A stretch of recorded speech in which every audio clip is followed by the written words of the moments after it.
As you close your eyes, a soft glow fills the room, not from a lamp, but from peace itself. It spreads slowly, like morning sunlight wandering through sheer curtains, touching everything with kindness. You feel it rest on your skin, calm and weightless.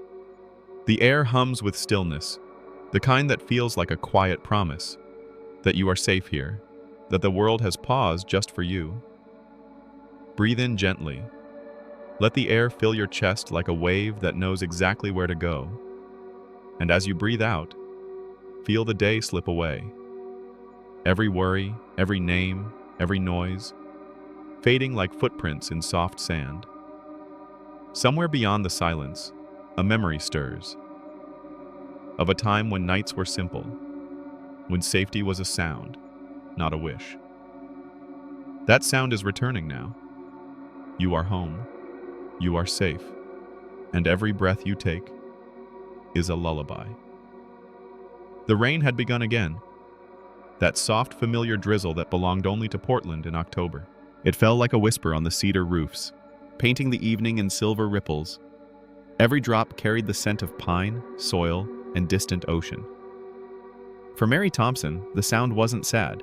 It was almost like a heartbeat, steady, forgiving, constant. She stepped out of the taxi and looked up at the boarding house. It wasn't much. 2 stories of weathered wood and ivy climbing along its sides.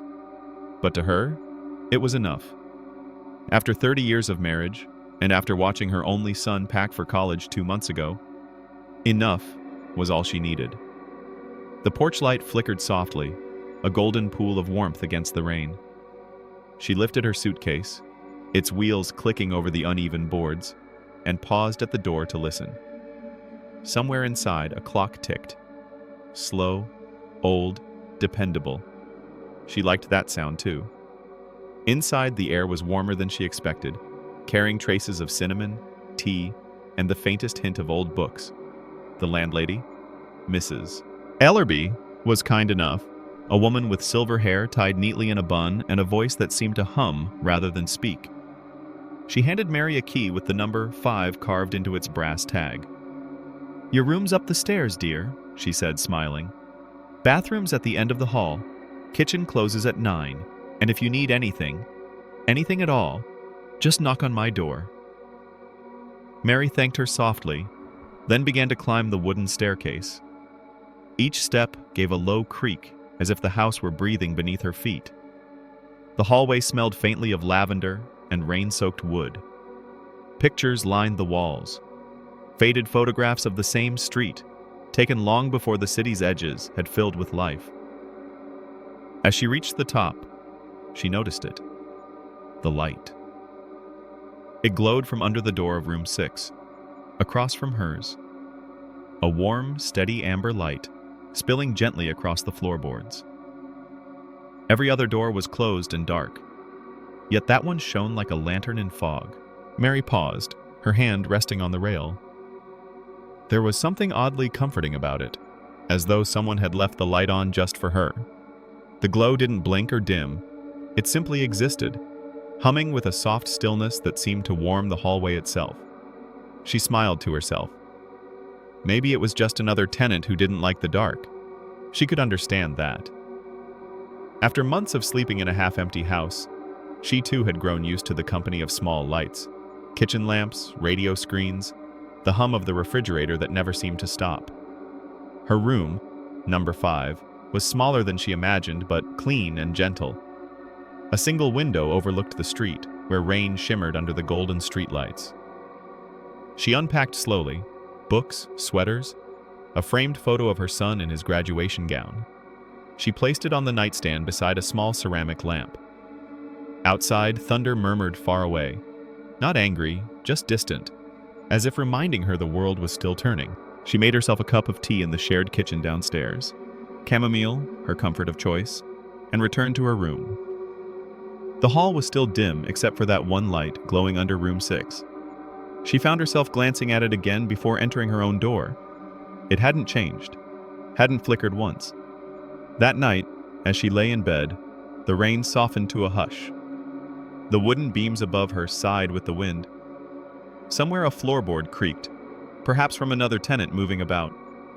But what she noticed most was the faint light creeping beneath her own door, a reflection from across the hall. It wasn't intrusive, it was reassuring, almost like a nightlight in a child's room. The glow seemed to hum with life, a quiet rhythm, steady and calm, and for the first time in months, Mary felt no need to turn on her lamp or check her phone. She listened to the rain, breathed deeply, and drifted into sleep, with that warm, unblinking light outside room 6 keeping silent watch. Morning arrived softly, a thin veil of silver light brushing across the curtains. The rain had paused, leaving droplets trembling on the window like tiny beads of glass.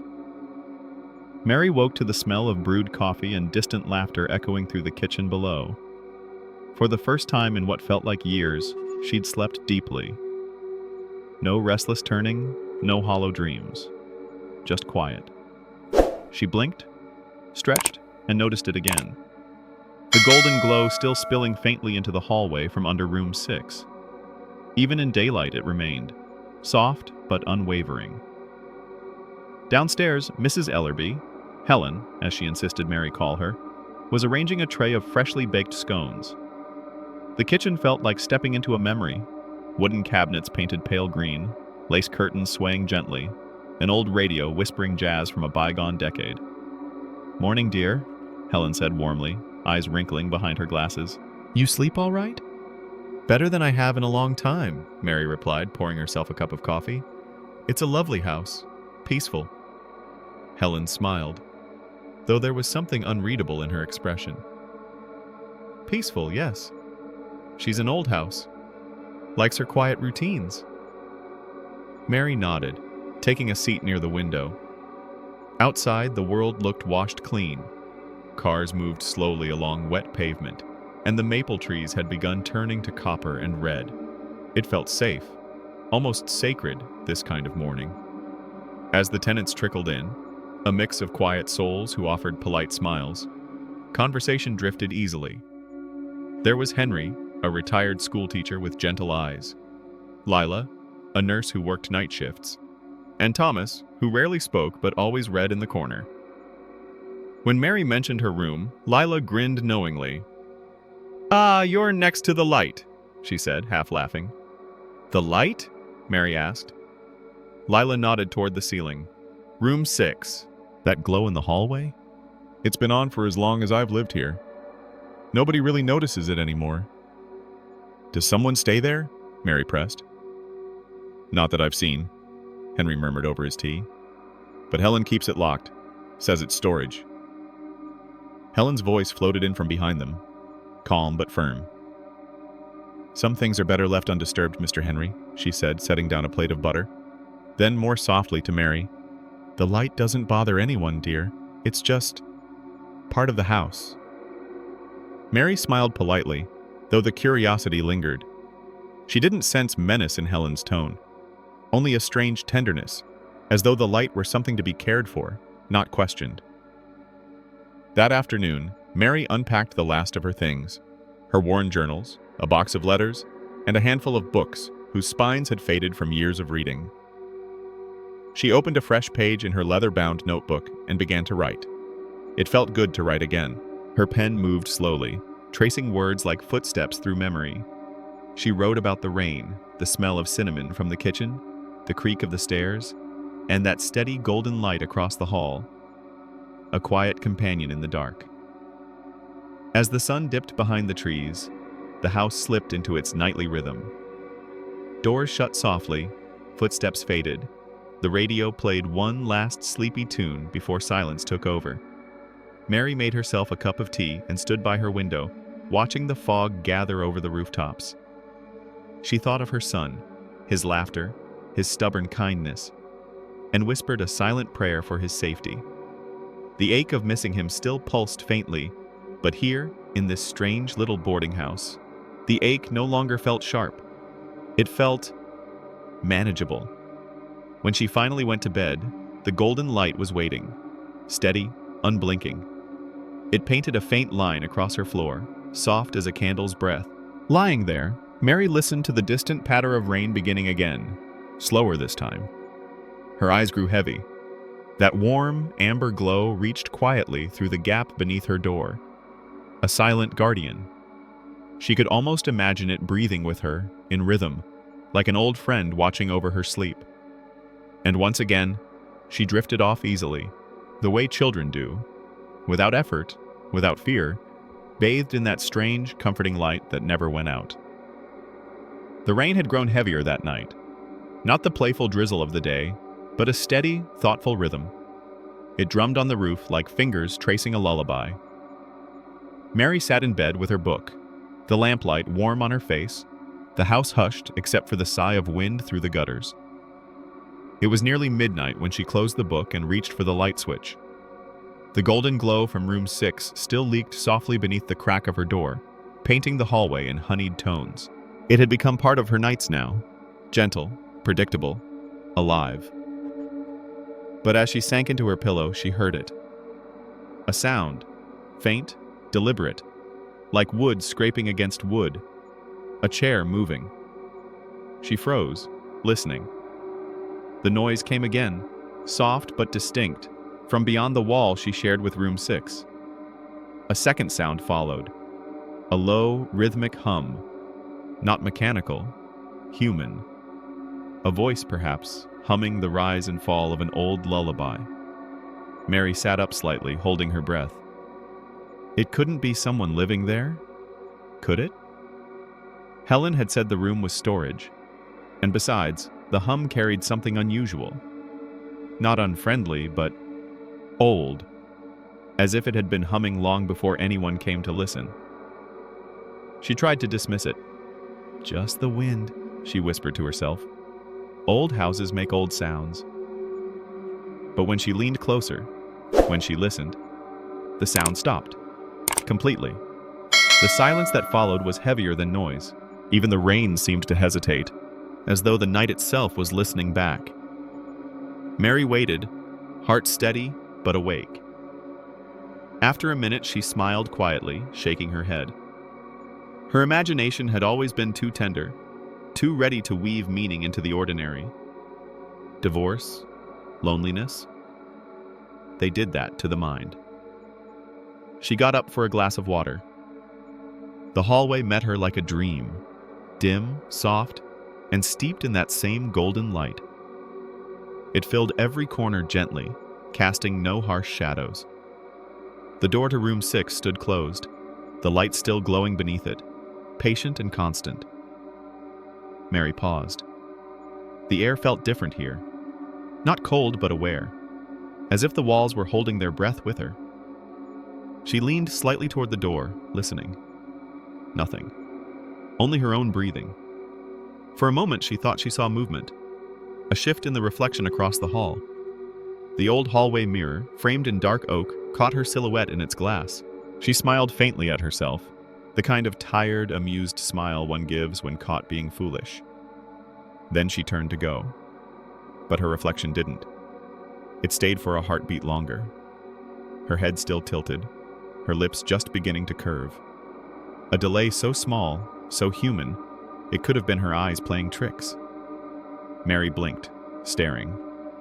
The glass was still now. Quiet, innocent. She laughed softly, though her laughter felt thin in the empty hall. "Sleep, Mary," she murmured. "You're chasing shadows." She returned to her room, shutting the door gently behind her. The golden light still slipped underneath, unwavering. She sat on the edge of the bed, hands folded, watching the soft glow on her floorboards.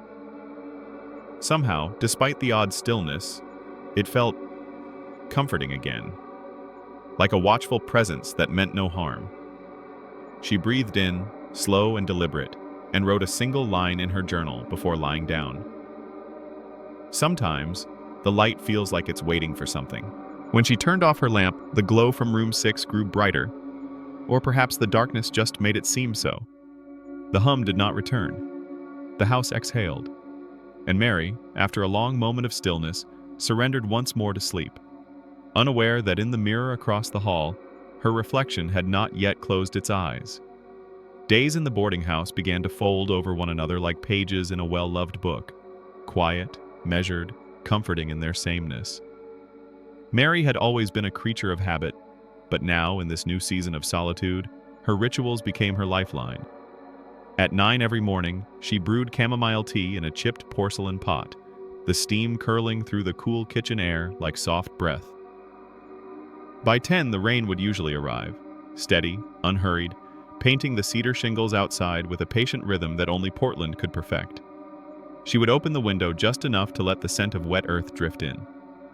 Sometimes she wrote, sometimes she read, and always there was music. The old jazz station Helen kept tuned on the radio, its signal fading in and out with the weather.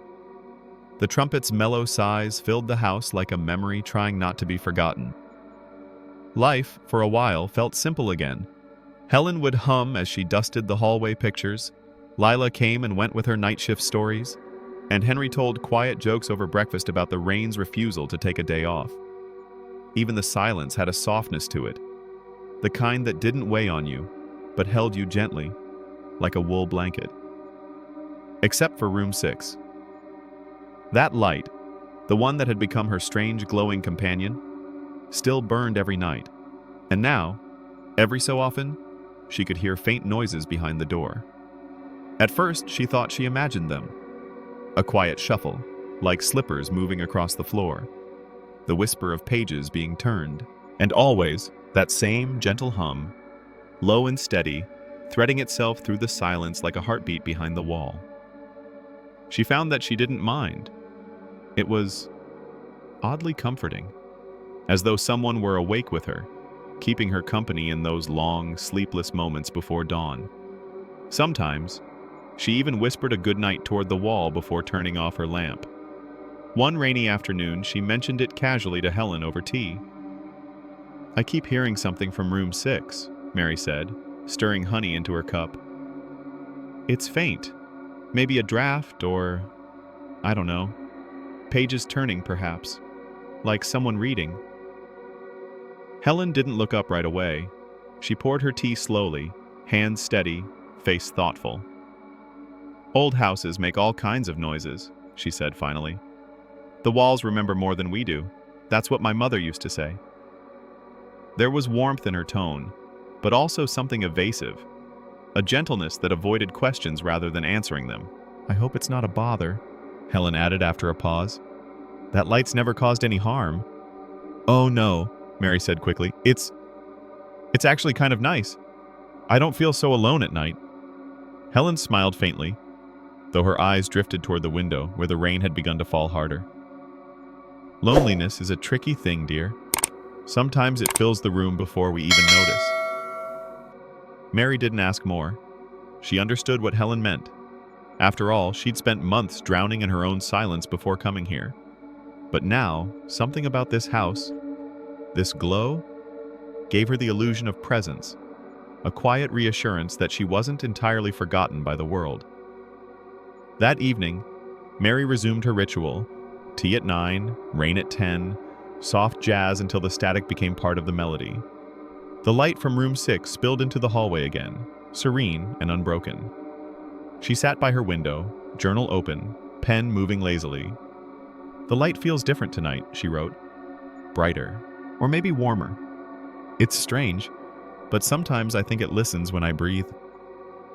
The rain shifted to a whisper. The house sighed. From behind the door of room 6 came that soft, steady humming once more, a tune she almost recognized this time, though the words were lost to her. Mary closed her eyes, letting the sound wash over her. Her heart slowed, her breathing deepened, and though she could not have said why, she whispered almost unconsciously, "Good night." From behind the wall came the faintest reply, or perhaps just the echo of her own voice, a quiet hum, perfectly in time with the rain. The morning came softly, with the rain whispering against the old cedar roof. Mary stirred awake to the faint aroma of chamomile and cedarwood, her nightly ritual still clinging to the air. But something new lay beneath her door. A small, neatly folded piece of paper, cream-colored and delicate, as though it had been waiting there all night. She hesitated before picking it up, Her fingers brushed the edge of the note, slightly damp from the mist seeping through the hallway cracks. Unfolding it, she found the words written in a looping, graceful hand, deliberate, patient strokes of ink that carried warmth. "You don't have to be alone tonight." Her first reaction wasn't fear. It was stillness, a strange quiet, as if the whole house was holding its breath with her. Mary read it again. The handwriting reminded her of her mother's letters from decades ago. Old-fashioned, tender, confident. She smiled despite herself, thinking maybe Mrs. Helen, the kind but peculiar landlord, had left it as a gesture. Maybe she'd noticed Mary's loneliness seeping through her walls at night. But when she went downstairs to return the note, Mrs. Helen stood in the kitchen by the window, pouring tea with her usual serene precision. "Oh, my dear," Helen said, glancing up with eyes like rainwater. "You look pale. Didn't sleep well?" Mary hesitated, then showed her the note. For the first time since Mary had moved in, Mrs. Helen's expression faltered. Her hands stilled midair. "Where did you find this?" "It was under my door this morning. I thought maybe you—" "No." The word came quickly, sharp as a whisper cut in half. Then, softening, Helen set down the teapot. "No one lives in room 6. It's been locked for years." Mary frowned. "But the light's always on." "Yes," Helen said quietly, folding her trembling hands. "And it must stay that way." The conversation ended there, with Helen's gaze fixed on the window, not at Mary, but at the reflection of the upstairs hallway, where the golden light still glowed faintly through the rain. That night, Mary sat on her bed with the note in her lap. The ink shimmered faintly in the lamplight, as if alive. She tried to reason with herself, maybe a prank, maybe one of the tenants trying to be friendly. But something about the phrasing struck a deeper chord. "You don't have to be alone tonight." It wasn't an offer. It felt like an invitation. She tucked the note beneath her pillow before turning off the lamp. The golden light outside her door spilled in thinly through the gap beneath it, painting her room with its steady warmth. She closed her eyes. The house creaked softly, wood sighing under the weight of the rain. Then, a hum. Low, soft, familiar.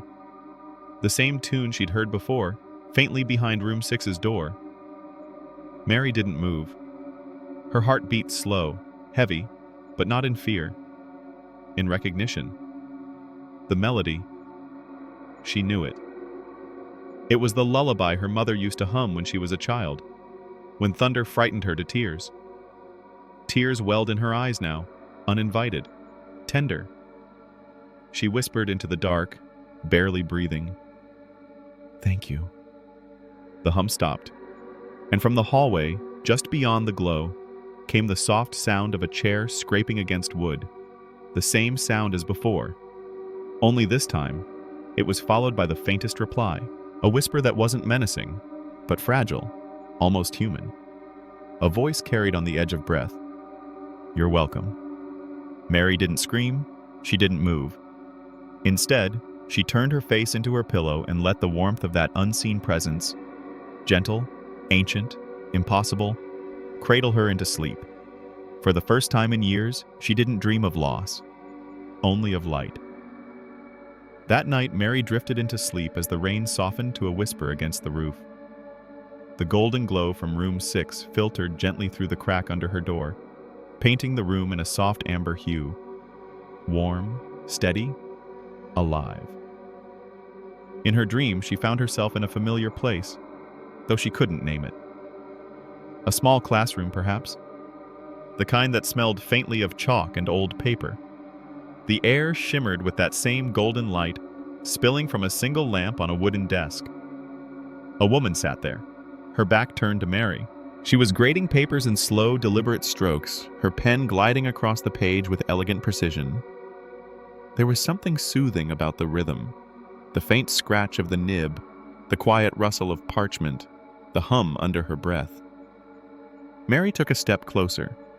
The woman's movements were graceful, patient, and yet, achingly familiar.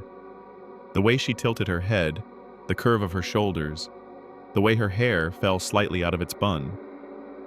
"Excuse me," Mary said softly, unsure if she should speak. The woman paused mid-mark. Slowly, she turned. Mary froze. It was her own face, not as it looked now, but younger, untouched by time or grief. Her reflection, yet not. The woman smiled faintly, eyes kind and steady. "You came back," the younger Mary said. Mary's throat tightened. "Back from where?" The woman only smiled again, her pen glinting in the golden light. "It doesn't matter. You found the note, didn't you?" Before Mary could respond, the woman gestured to the papers on the desk. Each page was filled with the same looping handwriting. Elegant, precise. The same words repeated over and over, line after line. "You don't have to be alone tonight." Mary reached out to touch one of the papers. It was warm beneath her fingertips, as though the ink itself was alive.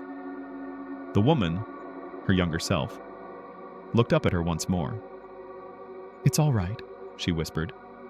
"The light remembers." The glow around her brightened, pulsing softly, like a heartbeat. Then, silence.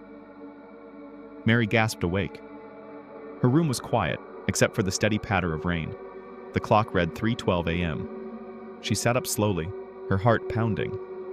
The light outside her door still glowed, unwavering, golden, gentle. She rubbed her eyes, trying to steady her breath. It had only been a dream, she told herself. Only a dream. But then she noticed something. On her desk, the cup of tea she'd left untouched before bed, cold when she'd set it down, was steaming, freshly made. She stared at it, stunned. The faint scent of chamomile filled the air. A thin curl of steam rose toward the ceiling, twisting in the light like a whisper made visible. Her hands trembled slightly as she picked up the cup. The warmth was real. The tea was real. And then, she saw it. Beside the cup, on her open journal, lay the note from the night before. Only now, it wasn't folded. It was flat, open, and written again. The same message, in the same delicate cursive. "You don't have to be alone tonight." But beneath it, a new line had appeared. "You wrote this once, remember?" Her breath caught. She stared at the handwriting, each loop, each stroke, and her pulse quickened. She knew that hand. The small upward flick at the end of every Y, the tiny flourish on the T. It wasn't someone else's. It was hers. Exactly hers. She backed away from the desk slowly, her mind reeling. She grabbed her old journal, flipping through past pages. Notes, reflections, letters to herself. The same looping handwriting, the same graceful flow. Her throat tightened. She pressed her palm against the paper, feeling the faint tremor of her heartbeat through it. Somewhere beyond her door, the house sighed. A board settling, a quiet exhale through the walls. And then she noticed it. Faintly, just above the sound of the rain, a whisper. Her own voice, repeating the words she had once written to herself. "You don't have to be alone tonight." The light outside room 6 flickered for the first time. Once. Twice. Then steadied again, as if it had simply blinked or breathed. Mary stood frozen in the middle of the room, the note trembling in her hand, her reflection in the darkened window faintly visible. She wasn't sure anymore whether the light was watching her or remembering her. The morning rain had stopped by the time Mary came downstairs. The house smelled faintly of cinnamon and damp wood, and the light from the front windows spilled across the narrow hallway in soft golden bands. Mrs. Helen was already seated at the kitchen table, her small frame tucked into an oversized sweater, steam rising from her teacup. "Sleep all right?" the old woman asked without looking up. Mary hesitated before answering. "Mostly," she said. "It's quieter here than I expected." Helen chuckled softly. "Quiet's what most people come here for." She stirred her tea, the spoon clinking lightly against the china. "Quiet's what keeps us sane." Mary smiled faintly, but something in Helen's tone felt heavier than her words. They sat together for a few moments in companionable silence, the sound of rainwater dripping from the eaves filling the pauses between sips. Mary felt the question bubbling inside her, the one she'd avoided since she moved in. Finally, she set her cup down and asked, "Mrs. Helen, that light outside room 6, does it ever go off?" Helen's hand froze mid-stir. For a second, the only sound was the faint tick of the wall clock. "No," Helen said finally, her voice low and even. "It never has." Mary tilted her head. "Never? Not even during storms or outages?" The old woman's eyes flickered up to meet hers, soft but steady. "Not once. Not in 20 years." Mary waited, sensing there was more. Helen sighed, resting her spoon beside the cup. "That room. It used to belong to Miss Ruth Carver. She was a teacher, a good one. The kind who'd bring soup to her sick students and stay after class to help the ones who couldn't keep up." Mary leaned forward. "What happened to her?" Helen looked out the window, her gaze distant. "She moved in around 1989 when this house was still new to me. Rented that very room upstairs. Said it was perfect for her. Quiet, bright, close to the schools. Every night after supper, she'd light that lamp and work at her desk, tutoring children whose parents couldn't afford lessons. She believed no one should be left behind just because they were born poor." Mary could almost picture it. A gentle woman with tired eyes, bending over papers under that same golden glow. Helen continued, her voice softening. "Ruth had this old bulb she loved. Said the light felt alive somehow, like it could listen. She'd keep it burning late into the night. I'd sometimes knock and remind her to rest. She'd smile and say, 'One more page, Helen. Just one more child to help.'" She took a slow breath, the steam from her tea fogging her glasses slightly. "Then, one night, I went up to check on her.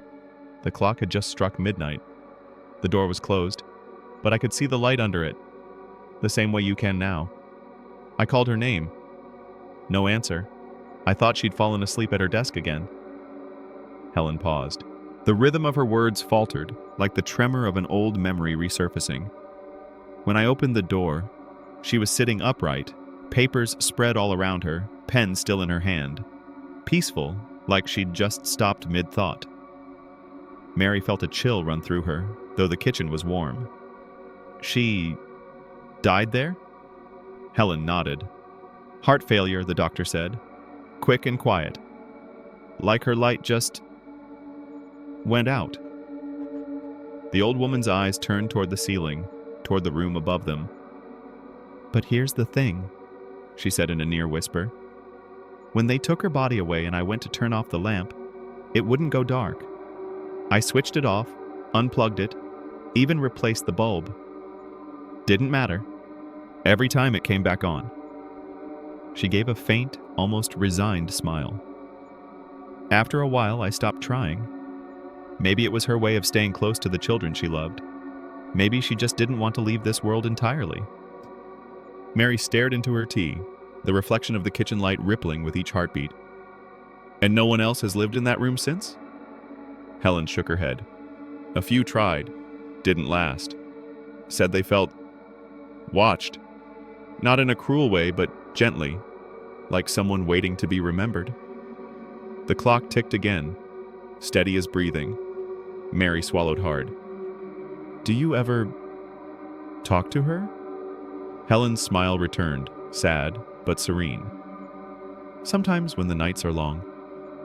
I tell her about the world she left behind, about how her students grew up, had families of their own.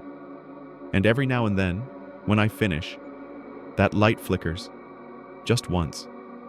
Like she's saying, 'I remember.'" Outside, the wind moved through the cedar trees, carrying the faint scent of rain and time. Mary sat very still, her heart both heavy and strangely comforted. The image of Miss Ruth, gentle, devoted, forever framed in golden light, lingered behind her eyes. And for the first time, she wondered whether the glow outside her door was not just a haunting, but a heartbeat that never stopped caring.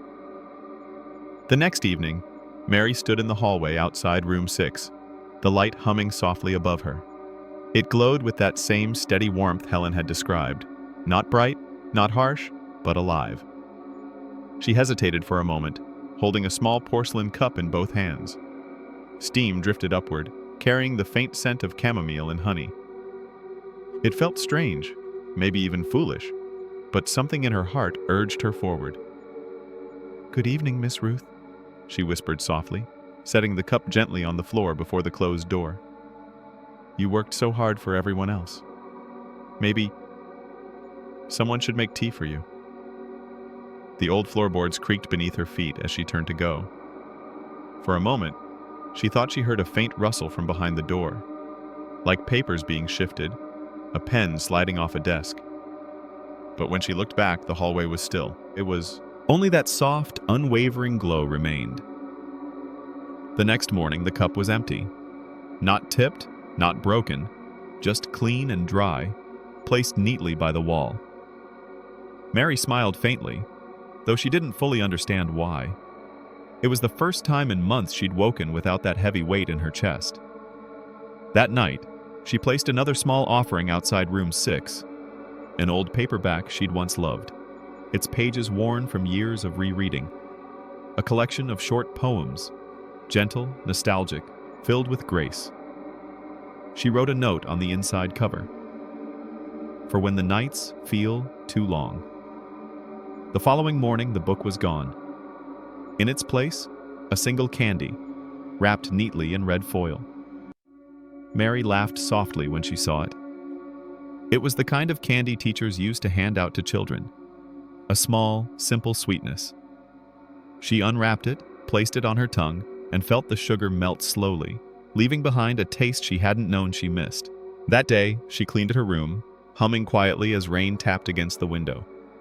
She dusted her desk, rearranged her few books, even opened her curtains to let in the gray light. For the first time, the stillness didn't feel like emptiness. It felt full. The next evening, she brought a new gift, a single white carnation in a glass jar. She set it carefully outside room 6, right beneath the glowing bulb. "For you," she said, smiling softly, "for kindness that doesn't fade." She went to bed with her curtains open, letting the golden light spill across her blanket. Sleep came quickly, like a tide. And in her dream, she was back in that glowing room again. The desk, the papers, the faint scent of chalk and lavender. Miss Ruth sat in her chair, head bowed slightly, her face calm. When she looked up, she smiled. "Thank you," she said simply. When Mary woke, the room was filled with soft morning light. The air smelled faintly of flowers and old paper. She walked to her door, half expecting to find the jar still there. It wasn't. Instead, on the floor before her door lay a small piece of folded paper. She knelt, hands trembling slightly, and opened it. Inside was a child's drawing, crayon on notebook paper, the lines clumsy but full of joy. A woman with glasses stood beside a small group of smiling children. Above them, a yellow sun beamed, and next to it, in shaky handwriting, "Thank you, Miss Ruth." Mary's eyes stung. She traced the lines with her fingertip, smiling through the blur of tears. Something inside her heart, a place long quiet and hollow, began to warm again. That night, she brewed 2 cups of tea instead of 1.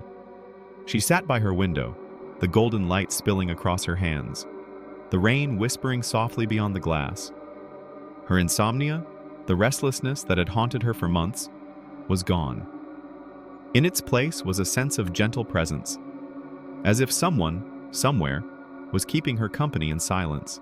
And when she finally drifted to sleep, she dreamed of chalk dust floating through sunlight, and the echo of a voice saying tenderly, "You're not alone, Mary.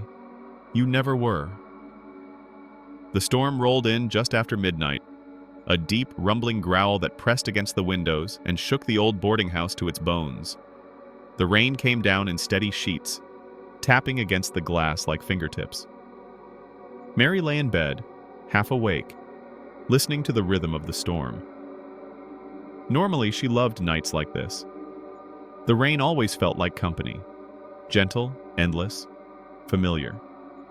But tonight, there was something different about it. Something alive beneath the noise.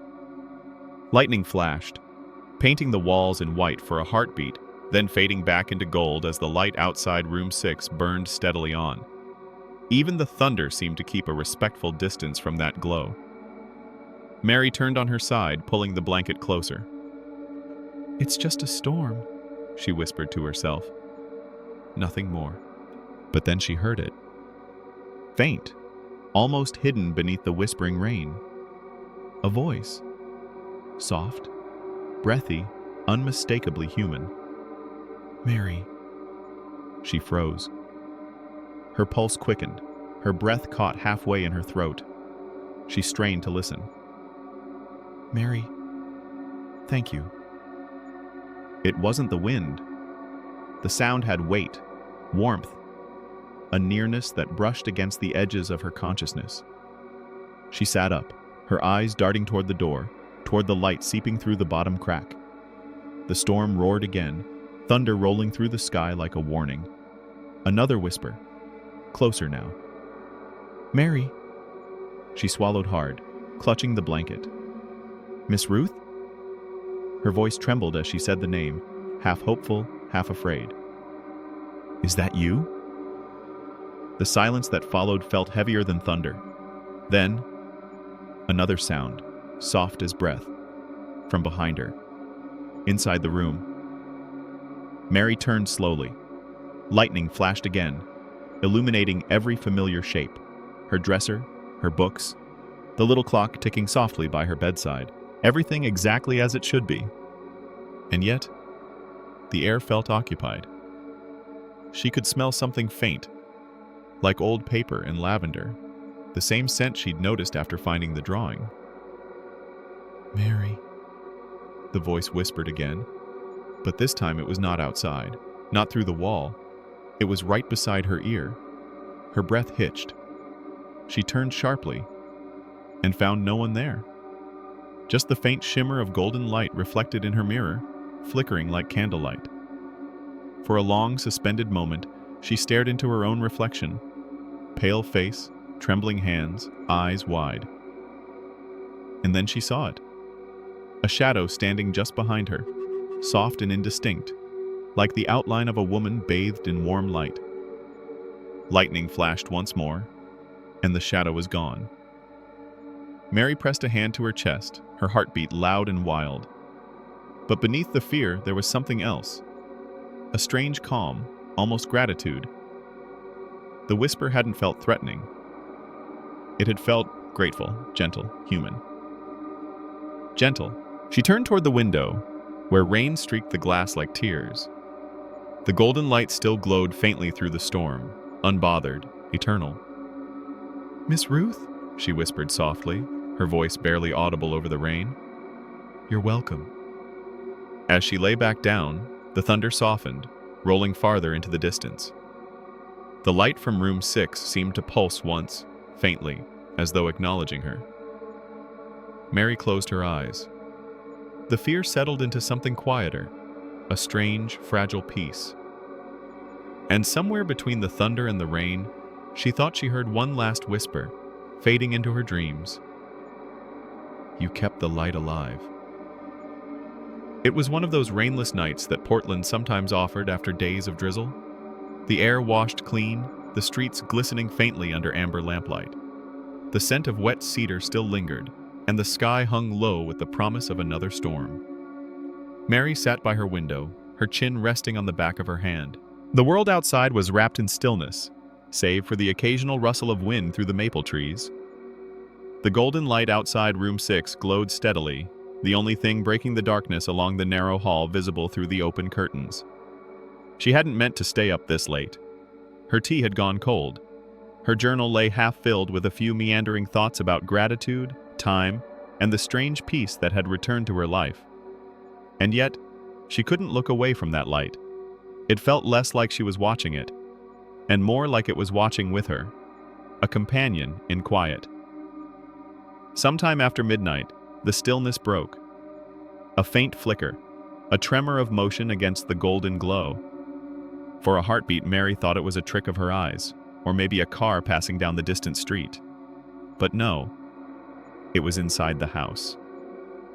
Someone, something, had passed in front of room 6's window. Mary leaned closer to the glass, her breath fogging a small circle. The figure was there again, clearer now, the silhouette of a woman, seated, her back slightly hunched as though reading. The shape was unmistakable. A gentle slope of shoulders, a narrow neck, the soft outline of a bun pinned neatly atop her head. It was Miss Ruth. Mary's heart didn't race the way she expected it to. There was no terror, only a deep ache in her chest, like nostalgia for someone she'd never truly met. She watched as the figure raised one arm, slowly, deliberately, the gesture of turning a page. The shadow's movement cast faint ripples across the golden light, as though time itself had exhaled. Mary smiled. A quiet, knowing smile. "Good night, Ruth," she whispered. The woman's head turned slightly, just enough to suggest acknowledgement, though her face remained lost in silhouette. For a few long seconds, Mary sat in reverent silence, her eyes damp with something between awe and tenderness. The boarding house seemed to breathe with her, floorboards expanding and contracting softly in the night's coolness. Then, as gently as it had appeared, the shadow faded. The light steadied, full and warm again, but empty. Mary leaned back, exhaling slowly, her fingers trembling around the porcelain cup she hadn't realized she'd picked up again. A thought came to her, unbidden, quiet. Perhaps Miss Ruth wasn't haunting this place. Perhaps she was protecting it. The golden light wasn't a warning. It was a vigil, a promise kept. Mary looked toward the hallway one last time before pulling her curtains halfway shut. The glow still filtered through, softer now, as though it knew she was going to sleep. She climbed into bed, letting the faint hum of the old light fill the silence. Her body relaxed, her breath deepened, her eyes drifted shut. Somewhere between waking and dreaming, she thought she felt the faintest brush. The air shifting beside her pillow, the light touching her cheek like a hand smoothing a child's hair. And just before sleep claimed her completely, Mary heard, or imagined, a soft, familiar voice from down the hall, calm and full of warmth. "Good night, Mary." The light outside room 6 flickered once, like the blink of an old soul. Then it glowed steady again, patient and eternal, as the house settled into its quiet breathing. The rain had stopped hours ago, but the world outside still felt soaked, as if the sky hadn't decided whether to let go or hold on. Mary sat in her armchair by the window, the radio whispering an old jazz tune. Across the courtyard, room 6 glowed softly, steady as ever. That light had become her lullaby, her companion, her silent friend in the long hours when the city slept. She drifted somewhere between wakefulness and dream when it happened. A sound so soft, so deliberate, it froze her heartbeat mid-beat. Knock, knock, knock, 3 gentle taps. Slow, almost polite. Mary's eyes flicked to the door. Her clock read 2:07 a.m. The sound wasn't a hallucination of half-sleep. It had weight, a presence that filled the silence like a pulse. She rose carefully, not wanting to make a sound. Her bare feet made no noise against the wooden floor. "Mrs. Helen?" she whispered. Nothing. Only the ticking of her clock and the soft hum of the hallway light filtering under the door. Knock. This time, the sound didn't come from the hallway. It came from the other side. Close. Intimate. Like someone leaning against the door with their ear pressed to it. Mary's fingers trembled as she reached for the knob. She hesitated. Every story, Mrs.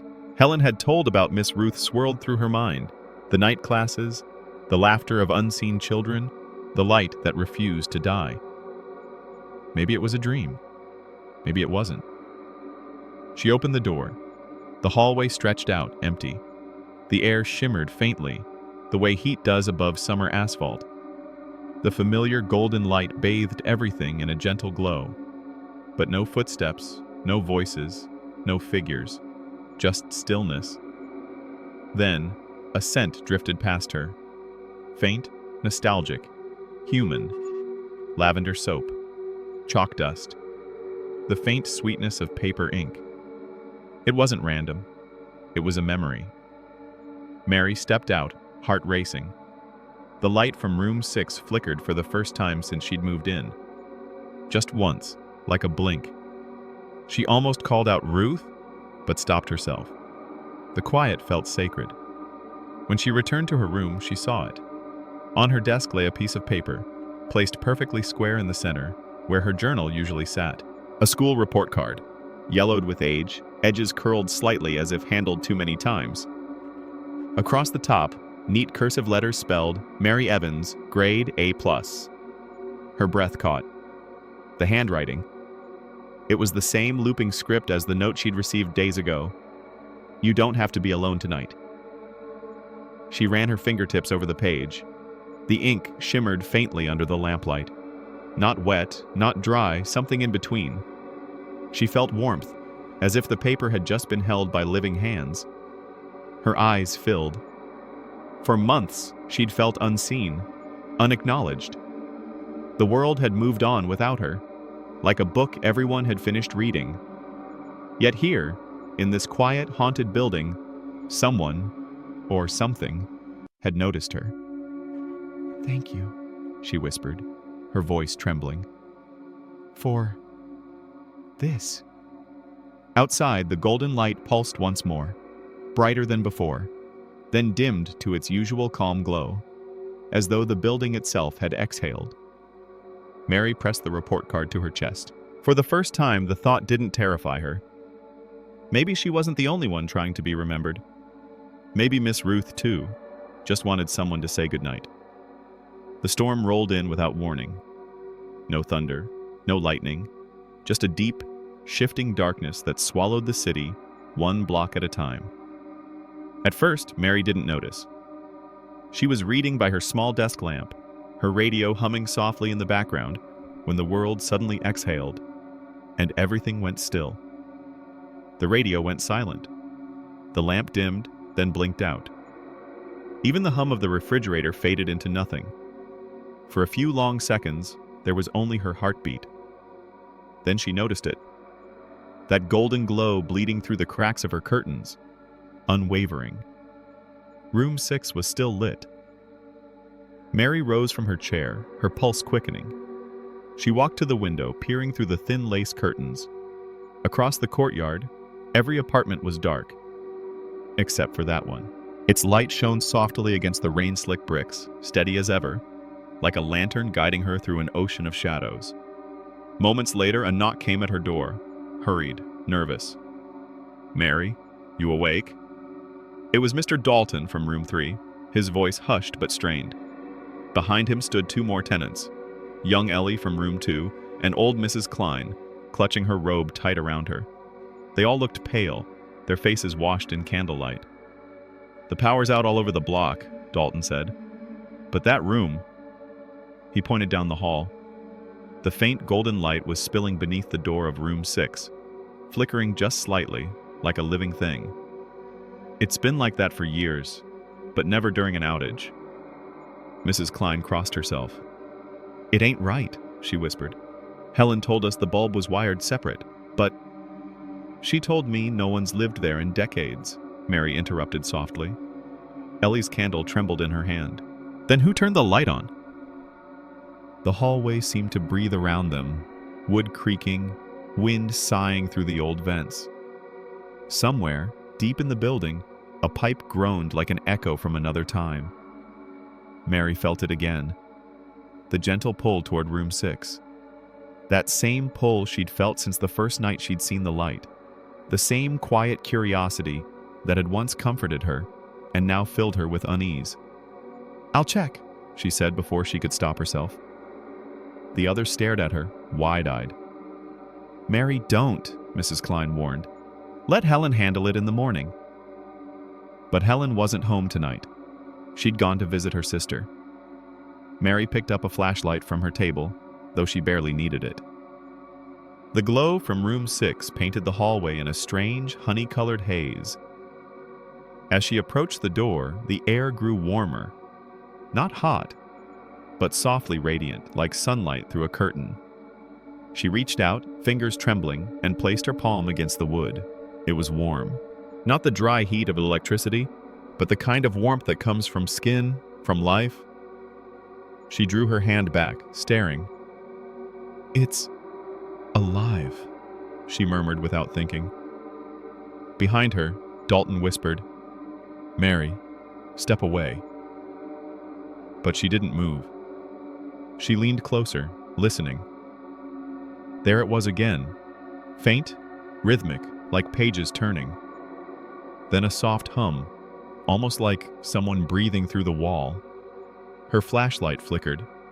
Once, twice, then died completely. Yet she could still see perfectly. The light from under the door pulsed, syncing with her heartbeat. For one breathless moment, she thought she heard a voice, just beyond the wood. Low, kind, familiar. "Don't be afraid, Mary." The words were almost inaudible, carried on the faint hum of that eternal light. Her lips parted, her mind dizzy with fear and something else. Recognition. Then, as suddenly as it had come, the warmth faded. The glow dimmed, sputtered once like a candle in the wind, and went still. The power returned with a sudden electric snap. Lamps blinked to life. Radios buzzed.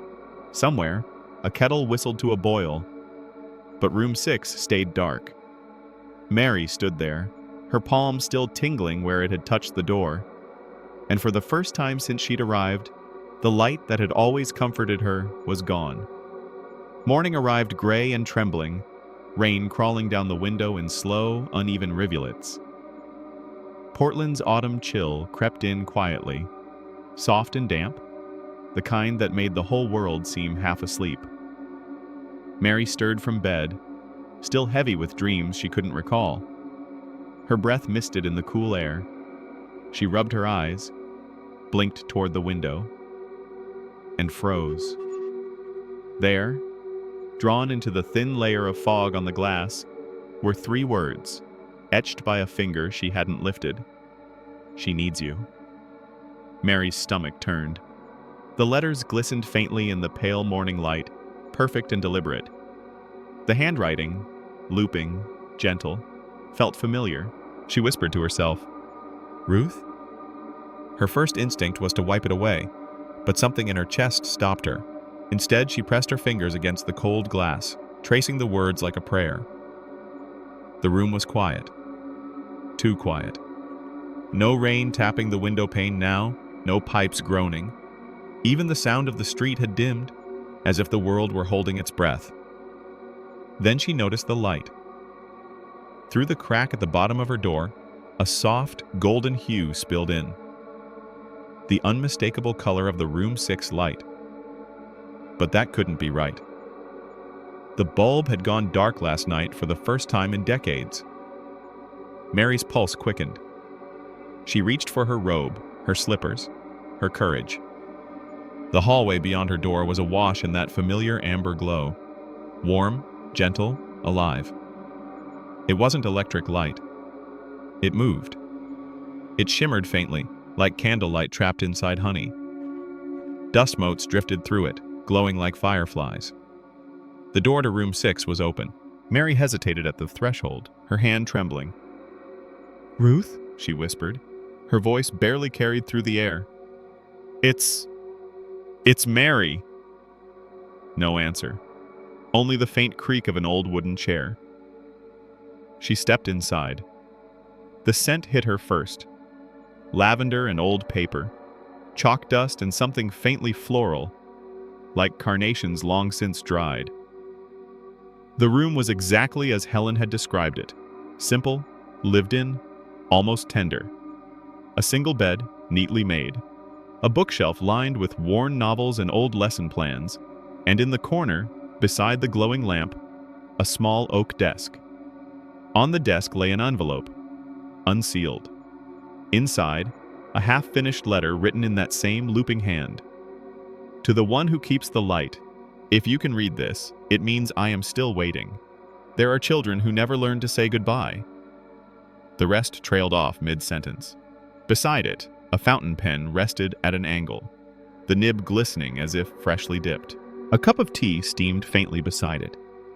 And that was when Mary realized the steam was real. The teacup trembled slightly on its saucer, and then she saw it. The chair by the desk was rocking, slow, steady, forward and back, forward and back. Her breath caught. She couldn't see anyone sitting in it, but the impression was unmistakable, as though someone had just stood up or never really left at all. The golden light pulsed once, as if acknowledging her.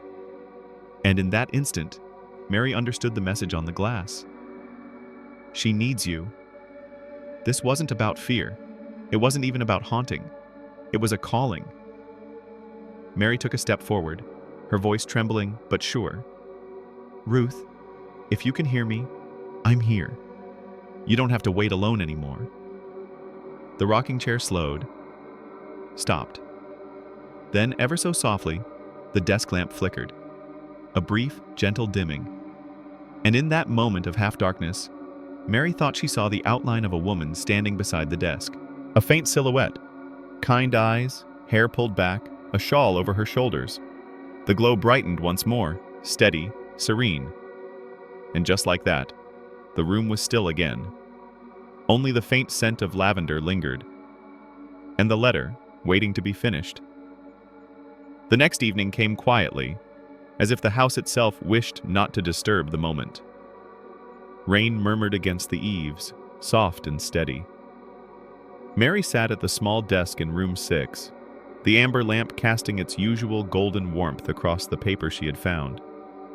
Her hands trembled slightly as she unfolded the letter again. The ink shimmered faintly, though she hadn't opened an inkwell. The words were written in that same looping, gentle script. A teacher's handwriting, patient and careful. To the next woman who feels forgotten, if you are reading this, it means the house still listens. It means the light still remembers. There will be nights when the silence feels heavier than the world, when you wonder if anyone will ever truly see you again. I hope when that happens, you will do what I did. Leave the light on. Let it tell you stories. Let it be proof that kindness doesn't fade, even when no one is there to witness it. Mary paused, her eyes blurring. The words reached through her like the sound of a lullaby half remembered from childhood. Her throat tightened. Tears threatened. The light is not a warning, the letter continued. It's an invitation. For every woman who has waited too long for someone to return. For every heart that forgot how to rest. You are not invisible. You are the keeper now. Her breath caught. The final line was signed simply, in a graceful flourish. Mary Thompson. Mary stared at it, the room spinning softly around her. That was her name, her own signature, perfectly written in the shape she'd used all her life, even the same subtle loop in the M. She looked down at her hands. Ink smudged the edge of her right thumb. Her heart fluttered, not in terror but recognition. She had written this.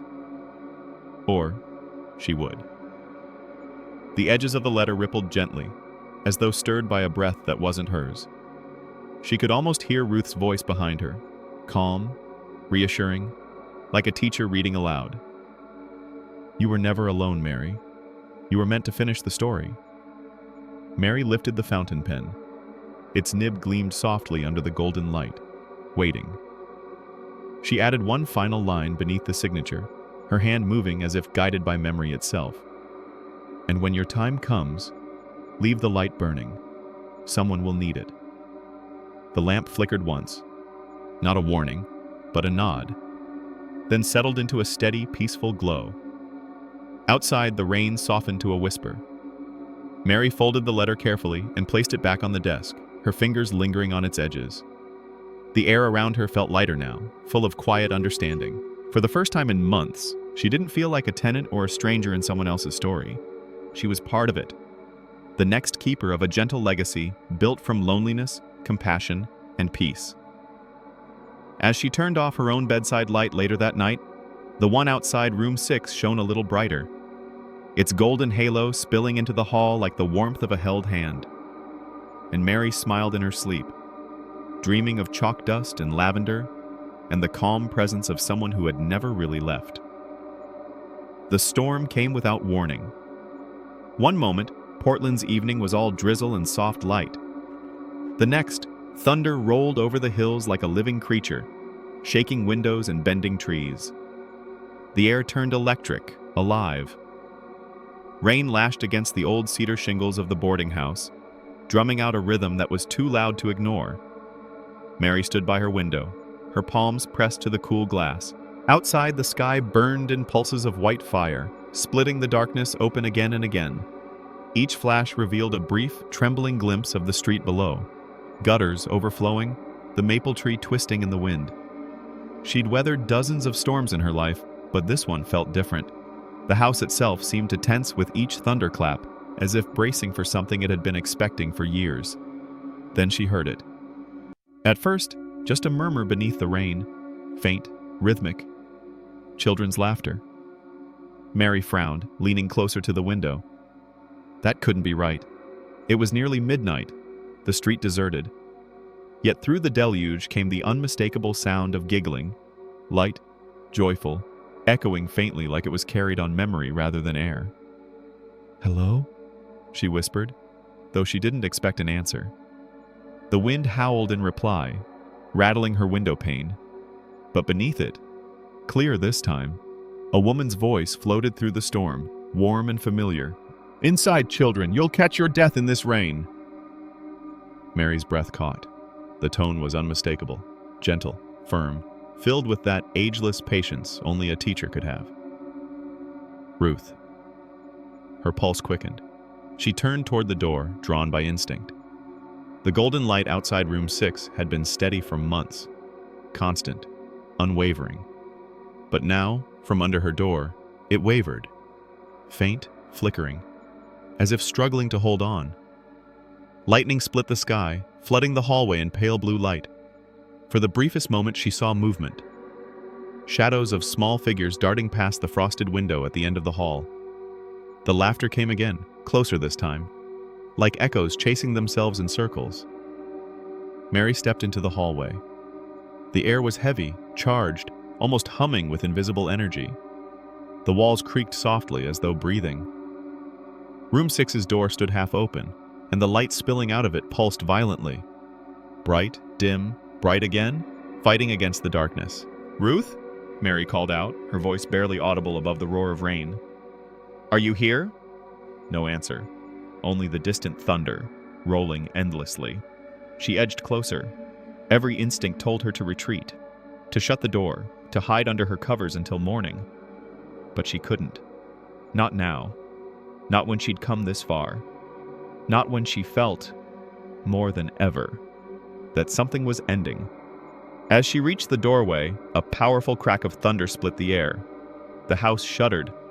The light in room 6 flared one last time, so bright it painted everything gold. And in that flash, she saw her. Ruth stood in front of the desk, facing the window, her back to Mary. The same silhouette she'd dreamed of. Hair tied neatly, a shawl draped over her shoulders. The glow surrounded her like a halo, rippling softly with every breath. Mary opened her mouth to speak, but the words caught in her throat. Ruth lifted her head slightly, as though listening to voices only she could hear. Faint laughter outside, the sound of invisible children playing in the rain. Then the lamp flickered again. The golden light faltered, dimmed, and went out. The hallway plunged into darkness. Mary gasped, stumbling forward. "Ruth!" But there was no one in the room. Only the soft smell of lavender, and the faint outline of a rocking chair swaying back and forth slowly, as if saying goodbye. Outside, thunder rumbled on, but beneath its roar came something else. A sound gentle and unmistakable. Children laughing, fading into the distance. The storm had softened by dawn. Rain still fell, but no longer in fury. It whispered now, tapping gently against the windows like a tired apology. The thunder rolled far away, a fading echo across the Portland hills. Mary stood in the hallway, barefoot, her nightgown brushing against the old wooden floorboards. The air still held the faint scent of ozone and lavender. Room 6's door was slightly ajar, a quiet invitation. For a long moment, she simply stared at it. The light that had once poured from the crack beneath the door, that soft golden glow that had watched over her nights, her grief, her loneliness, was gone. What remained was only a dull, gray stillness. She pressed her palm gently to the door, feeling its faint warmth. "Ruth?" she whispered. No answer. Only the rain. Pushing the door open, she stepped inside. The room looked smaller than she remembered, almost fragile in the morning light. The old desk sat by the window, perfectly neat, the half-finished letter gone. The chair that had once rocked on its own was still now, legs resting evenly on the floor, and there, in the center of the desk, sat a single teacup. Steam rose softly from it, curling in delicate ribbons toward the ceiling. It was Ruth's cup, the old porcelain one with the faint blue rim. Mary approached it slowly, her throat tightening. The warmth from the cup brushed her fingertips like the ghost of a touch. "Thank you," she said quietly, her voice trembling but steady. "For staying with me, for helping me remember how to be still again." Outside, the rain thinned to mist. A faint shaft of sunlight broke through the gray sky, spilling through the window in muted gold. For a fleeting moment it caught the rim of the teacup, and the steam shimmered, glowing softly as if returning the light's embrace. She could almost hear Ruth's voice in the hush that followed. "You were never alone, Mary. You were only waiting to see the light in yourself." Mary smiled faintly, her tears gentle this time. Not from sorrow, but release. She set her hand on the desk, letting her fingers trace the grain of the wood. "Goodbye, Ruth," she whispered. "You can rest now." For a moment, nothing happened. Then, faintly, like a sigh, the teacup rattled once against its saucer. A single drop of tea slipped over the edge and landed on the wood below, darkening it. And the lamp in the corner, the one that had burned for 2 decades without fail, flickered once, then again, and went out. The silence that followed was not empty. It was full of everything the light had meant. Warmth, safety, memory. Mary stood there, bathed in the gentle gray light of morning, her reflection faint in the window. For the first time, it didn't linger. It moved in perfect unison with her. She closed the door behind her softly, her fingers brushing the brass knob one last time. The wood gave a soft creak, like the sigh of an old friend finally at peace. As she walked down the hallway, she passed the spot where the golden light had once spilled out each night, now only a shadow. Yet even without it, she felt something deeper glowing inside her. That night, when she went to bed, the house was completely dark for the first time since she'd arrived, and still, she slept soundly. No whispers, no flickering lights, only the soft rhythm of rain against the cedar roof, and the lingering warmth of a promise kept. The storm had raged through the night, leaving the world trembling in its wake. Rain still clung to the window panes like teardrops reluctant to fall, and the air was thick with that damp metallic scent that follows lightning. Mary sat by the window, wrapped in Ruth's old shawl, the one she'd found tucked inside the armoire weeks ago. The silence after the thunder felt strange, like the whole world was holding its breath. The power flickered back to life with a faint hum. The refrigerator buzzed. The old clock in the hallway began ticking again, stubborn and steady, but the bulb in room 6, her ritual light, remained dark. Mary stood and crossed the room slowly, her bare feet brushing across the cool floorboards. She reached up, twisted the switch, and nothing. For the first time in weeks, she wasn't afraid. The silence didn't feel empty anymore. It felt full of memory, of presence, of quiet understanding. Mary turned toward the window, and that's when she saw it. Outside, the dawn was breaking through the remnants of the storm, the sky painted in soft hues of rose and gold. But what caught her breath wasn't the sunrise, It was the light. Her window glowed softly, with that same warm amber radiance that had once filled room 6. It wasn't electricity. It wasn't sunlight. It was something gentler, something that felt alive. Mary pressed her palm against the glass. It was warm. And then she understood. Ruth hadn't gone. Not really. She had simply moved on. To where she was meant to be. To the light. To the peace she had been waiting for. But she hadn't left Mary behind. She had left a trace. A reminder. A comfort. A spark of companionship to fill the spaces that loneliness once haunted. Tears blurred Mary's vision, but she smiled through them. "Thank you," she whispered, her voice barely a breath. The air felt lighter, like the house itself exhaled with her. She went to the kitchen, poured herself a cup of tea, and sat in Ruth's favorite chair by the window. The teacup Ruth had left behind, the one that had still been warm the night before, was now cool and empty. Mary placed it beside hers. "2 cups," she murmured softly. "Like always." Outside, the world shimmered with renewal. Children's laughter echoed faintly from the street below, and the scent of wet earth filled the air. The storm had washed everything clean, and the morning sun began to stretch its fingers across the hills. Mary thought of the letter she'd written, the one addressed to the next woman who feels forgotten. She folded it carefully, placed it inside the old desk drawer, and smiled. Someday, she thought, someone might find it. Someone standing in the same shadow she once stood in.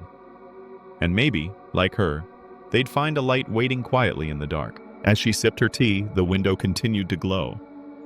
It wasn't as bright as before, just a gentle pulse, like the rhythm of a heart. But it was enough. Enough to remind her that loneliness could be transformed, that endings could be beginnings in disguise. Mary leaned back, letting the sunlight brush her face, and felt something she hadn't in years. Peace. Not the kind that comes from being alone, but the kind that comes from being whole.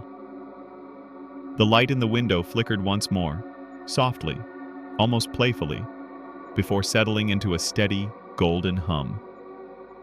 Mary smiled again. "Goodbye, Ruth," she said.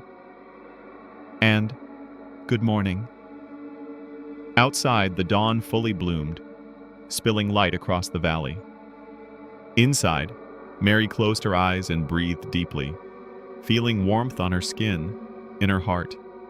And somewhere, beyond the veil of what she could see, a quiet voice seemed to whisper back, "You're not forgotten." And for the first time in a long while, Mary truly believed it. The morning after the storm, the world felt reborn. The air was crisp and clean, the kind of freshness that only follows chaos. Puddles shimmered in the early light, and the faint smell of pine and wet earth drifted through the open window. For the first time in weeks, the silence didn't ache. It hummed, alive with quiet gratitude. Mary stood on the porch, her hands wrapped around a mug of steaming tea. The roof still glistened from the rain, and the gutters dripped in gentle rhythm. Across the street, Mrs. Helen was sweeping her walkway, her usual scarf tied tightly beneath her chin. She spotted Mary and waved. "Morning, dear. Power's finally back, thank heavens," she called, her voice still hoarse from the night's shouting over thunder. Mary smiled faintly. "Yes, I noticed, though my light's still off." Mrs. Helen hesitated, her broom pausing mid-air. "Ah, yes. I heard that one flickered awful last night. Poor thing. That old bulb must have had enough of our storms." There was something in her tone, a cautious sympathy, like she understood there was more to the story than electricity and wires. She leaned on her broom and lowered her voice. "Strangest thing, though. Some folks said they saw a glow near your window around dawn. Not from the streetlights either. A soft gold, like candlelight." Mary didn't answer. She just looked toward the window of room 6, where a faint reflection of the sunrise gleamed against the glass. Mrs. Helen smiled gently, You helped her rest, you know. Mary blinked. Helped? Who? Ruth, Helen said softly, as though the name itself deserved reverence. That poor woman was part of this place for longer than anyone realized. She used to talk to me sometimes, years ago, before she stopped. Mary felt a slow warmth spread through her chest. Not surprise, not fear, but something like recognition. She was kind, Helen continued. But she couldn't let go. This house kept her tethered. Memories, regrets, I suppose.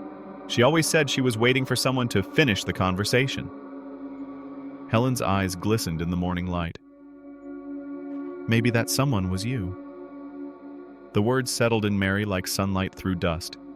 She thought of the teacup that had steamed on its own, of the laughter echoing through thunder, of the warmth that had filled her room when the storm raged at its fiercest, and of the letter she had written to the next woman who feels forgotten. Mary smiled faintly. If I did help her rest, she said, then she helped me too. Helen nodded, her expression soft with knowing. Funny thing about light, it never really disappears. It just finds new ways to shine. For a while they stood there together, watching the neighborhood wake. Children darted around puddles, chasing each other with sticks. A dog barked joyfully at its reflection. The mundane rhythm of life had returned, yet everything felt slightly altered, as if the world had been scrubbed clean of something heavy. Helen eventually straightened up, tightening her scarf. Well, I should finish this before the next rain. But, Mary... She paused. If you ever feel lonely again, my kettle's always on. Though I reckon you won't be quite as lonely anymore. Mary chuckled softly. Thank you, Helen. When Helen disappeared around the corner, Mary turned back toward the window. The morning light fell across the sill, golden and steady. She reached out to touch it, and the warmth beneath her fingertips felt oddly familiar, like an old friend's hand resting atop hers. Inside, the air seemed to hum with quiet energy. The floorboards creaked, not from weight, but from life. The whole house seemed lighter now, freer. Mary took a long sip of her tea, gazing toward the hills where the sun had fully risen. The storm had passed. The darkness had done its work. And now, all that remained was peace. Somewhere deep inside her, a voice she couldn't name whispered gently, "You are never alone in the light." And Mary believed it. The days that followed felt different, quieter, but not in the hollow way they once had. The quiet now had texture, warmth. It carried the echo of purpose. Mary began spending more time outside her small apartment, walking past the park where the elm trees leaned over the benches like listening giants. She passed the old library each morning, its chipped columns glowing gold in the sunrise. It was there, on a community bulletin board just inside the entrance, that she saw it. Volunteers needed. Adult literacy center. Evening tutors welcome. The words seemed to shimmer against the paper. For a moment she swore she saw a faint light reflecting from it, the same amber tone that once glowed through room 6. That evening, Mary found herself at the small literacy center on Pine Street. The building was humble. Mismatched chairs, flickering lamps, and walls lined with used books. Yet when she walked in, she felt an immediate sense of belonging. A woman in her 50s, with kind eyes and a clipboard, greeted her. "You must be Mary. Thank you for coming." Mary smiled. "I'm not sure how much help I'll be, but I used to teach a long time ago." "That's more than enough," the woman said warmly. "We need hearts, not resumes." The first class was small, 5 adults, all nervous and fidgeting with pencils like children. Some hadn't held a book in years. When Mary began reading aloud, her voice trembled at first. But as she looked up and saw their eyes following every word, something inside her steadied.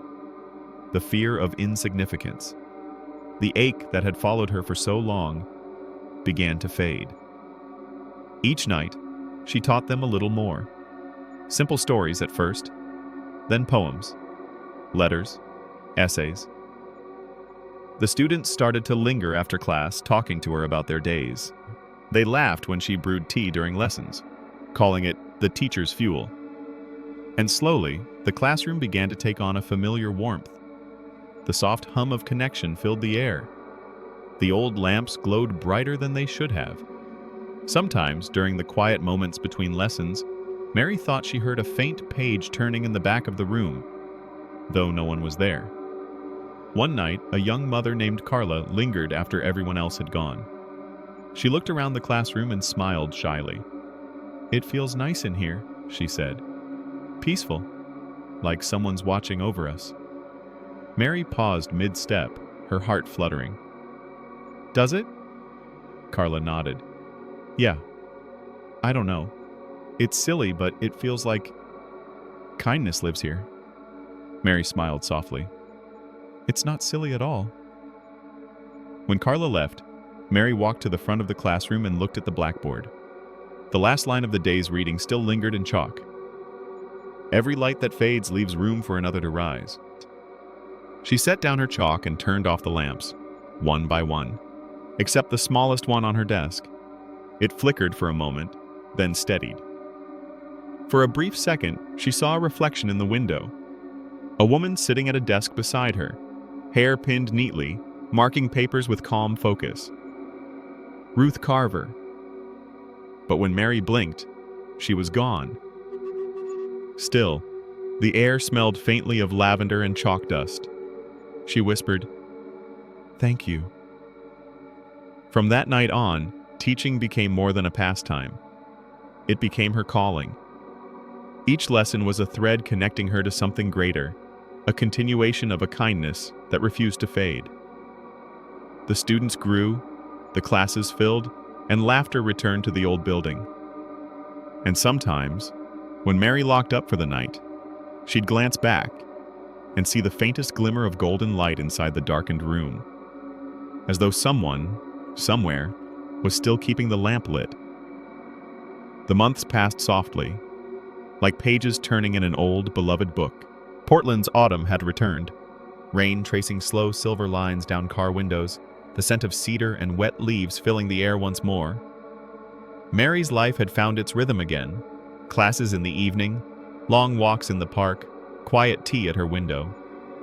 The ache of loneliness that once shadowed her days had melted into something gentler, a memory, a companion, a reminder of how far she had come. One Friday night, after closing up the literacy center, Mary decided to take the long route home. She turned down Birchwood Avenue, the street she hadn't visited since she left the boarding house. The rain had just begun, tapping softly on her windshield. Streetlights reflected golden ripples on the wet pavement. Her hands tightened slightly on the steering wheel as she passed the old maple trees, the cracked sidewalk, the familiar iron gate. And there it was. The boarding house stood quietly under the drizzle, just as she remembered. The cedar roof damp, the porch sagging slightly, the old curtains still swaying behind fogged glass. She slowed the car and parked by the curb, the wipers sweeping rhythmically. For a long moment she simply sat there, watching the second-floor window. Room 6. It was dark. The sight brought a small ache to her chest. Not sadness exactly, but a kind of tender nostalgia. The room that once glowed so warmly, that had kept her company through the darkest nights, was finally still. She took a deep breath and smiled. Then, just as she reached for the ignition, the light flickered. Once. Golden, gentle, familiar. The softest pulse of warmth shone through the rain, illuminating the curtains in that unmistakable amber hue. It lingered for a few heartbeats, enough for her to feel it, not just see it, before fading into darkness once more. Tears welled in Mary's eyes. She didn't wipe them away, wipe them. Instead, she whispered into the quiet, "Good night, Ruth." Her voice trembled but carried through the stillness, as if the rain itself paused to listen. A single drop rolled down the glass, catching the reflection of the streetlight. And for an instant, it looked like the glow of a lamp, alive again. She smiled through her tears, heart full and steady. When she finally drove away, the world seemed softer somehow, the rain more musical, the streets more forgiving. She felt as though the city itself was breathing in rhythm with her, whispering stories of kindness that refused to die. And somewhere behind her, in that quiet boarding house, perhaps a presence smiled too, proud, peaceful, ready to rest.